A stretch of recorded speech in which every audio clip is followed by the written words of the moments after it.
Osinbajo preaches righteousness but refuses to condemn DSS continued detention of Sowore. His principal, President Muhammadu Buhari, with his subsequent Mr. Integrity, has also turned deaf to local and international outcries calling for the release of Sowore and his co-prisoner of conscience, Olawale Bakare.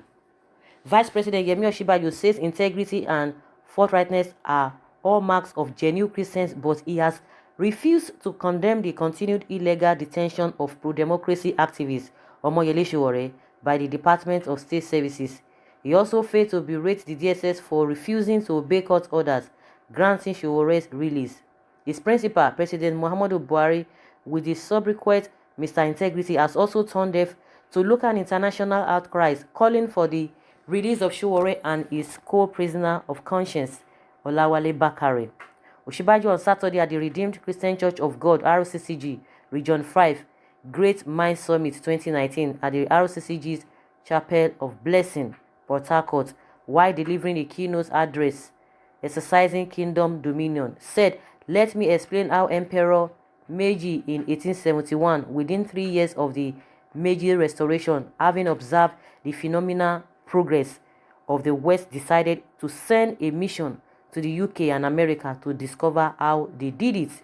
The mission became known as the Iwakura Mission. It was led by Prince Iwakura Tomomi. It was a team of statesmen, scholars, administrators, and students, totaling 50 to the UK and America, and find out why these people are great." He said, "Many left behind to study. They studied the principles that made these nations great, and of course, the Japanese copied very well. They copied the principles, and later Chinese copied from Japan too. What were those principles? Righteousness, integrity, forthrightness. Proverbs 14:34. Righteousness exalts a nation, but sin is a reproach to any people." This principle applies to a man or woman because a nation is first a person. Genesis 12 verse 2 say, "I will make you a great nation first." Righteousness is the hallmark of the children of God. The second principle of the gospel which we need to practice is service and diligence. The principle of the gospel is that the greatest is the servant. The leader must be prepared to be the servant of all. Hard work and planning, the Puranical work ethic. This is the hallmark of the Christian. The Puritans were so hardworking, so diligent that hard work was named after them. Time consciousness, Ecclesiastes 3 verse 1. To everything there is a season, a time for every purpose under heaven. Preparedness, we must be conscious of time. All these principles made those countries great because the believers in those countries took their responsibilities seriously.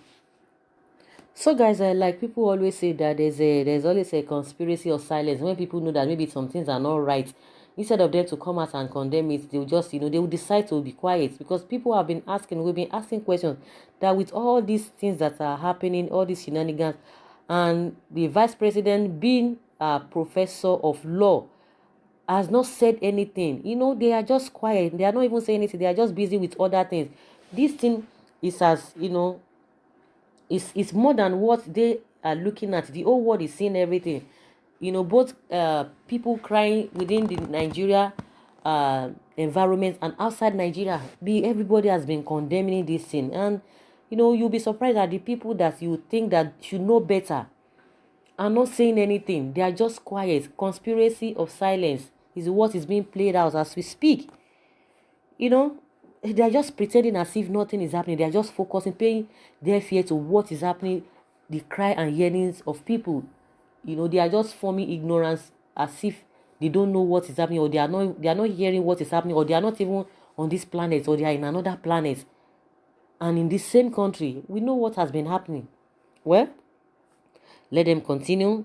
Whatever you do, whether good or bad, definitely you will get the reward, no matter what.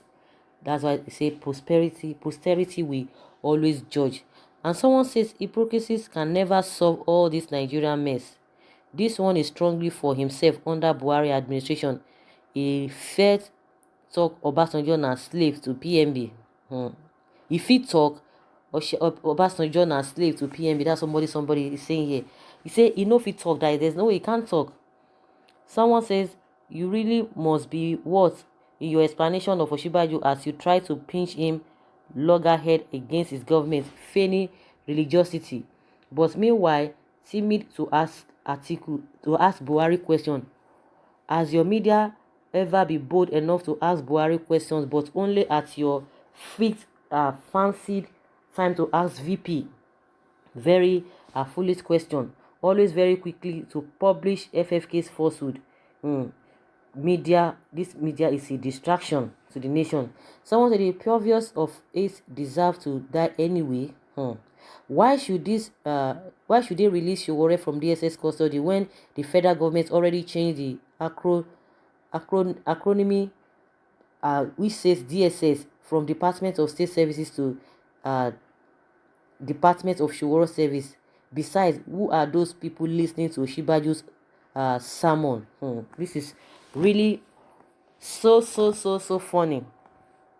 Nigeria have turned into a country of violence and criminality since Buhari took over. Every issue in Nigeria now is treated by killing and destruction.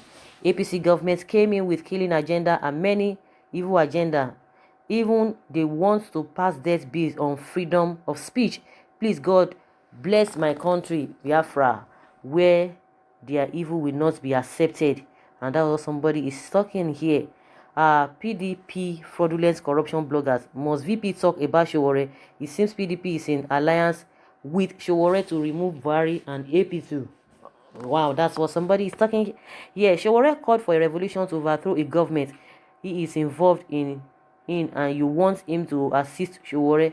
Will you and can you do that? Please, people like you don't even brood opposite ideas with your jurisdiction, not to talk of opposition. Before you postulate honesty, check yourself.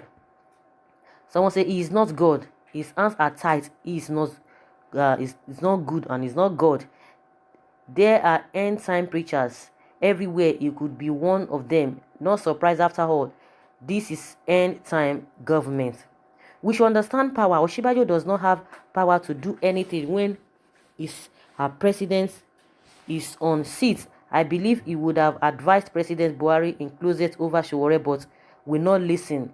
I pray God help the situation.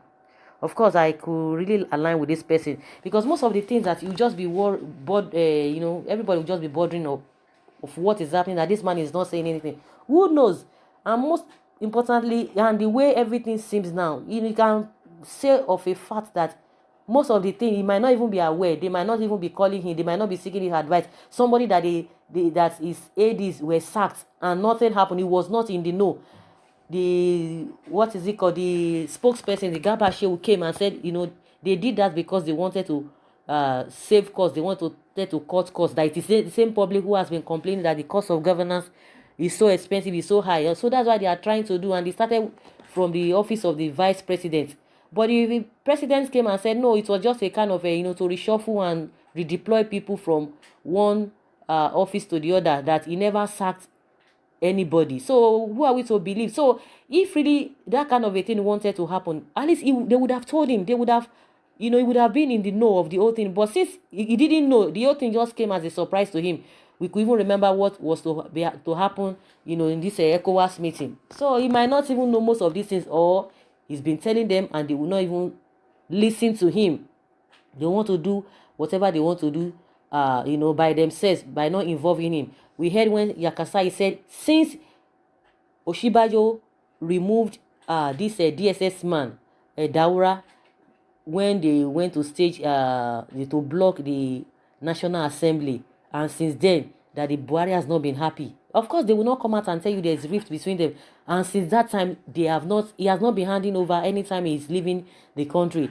And people are trying to justify, 21 days, not 21 days, and all of that. But they know what is happening. So if something of that nature will be happening and his aides were sacked, you think, they will want to bring in him. Because definitely they might know that this man might want to say things the way they are, and they will not even involve him. And it will be difficult for him to come and say things against the government is working with, that is part of the government, because it will be so shameful that he does not know what is happening, or for him to come and be saying, no, I told them, they didn't just want to listen. Some people will now say, okay, if he knows that something is wrong somewhere within the system, then why can't he resign? And that's why a lot of people have been calling that he should resign. But from his own posture, he has never even said that anything is really wrong, and he believes that everything is right.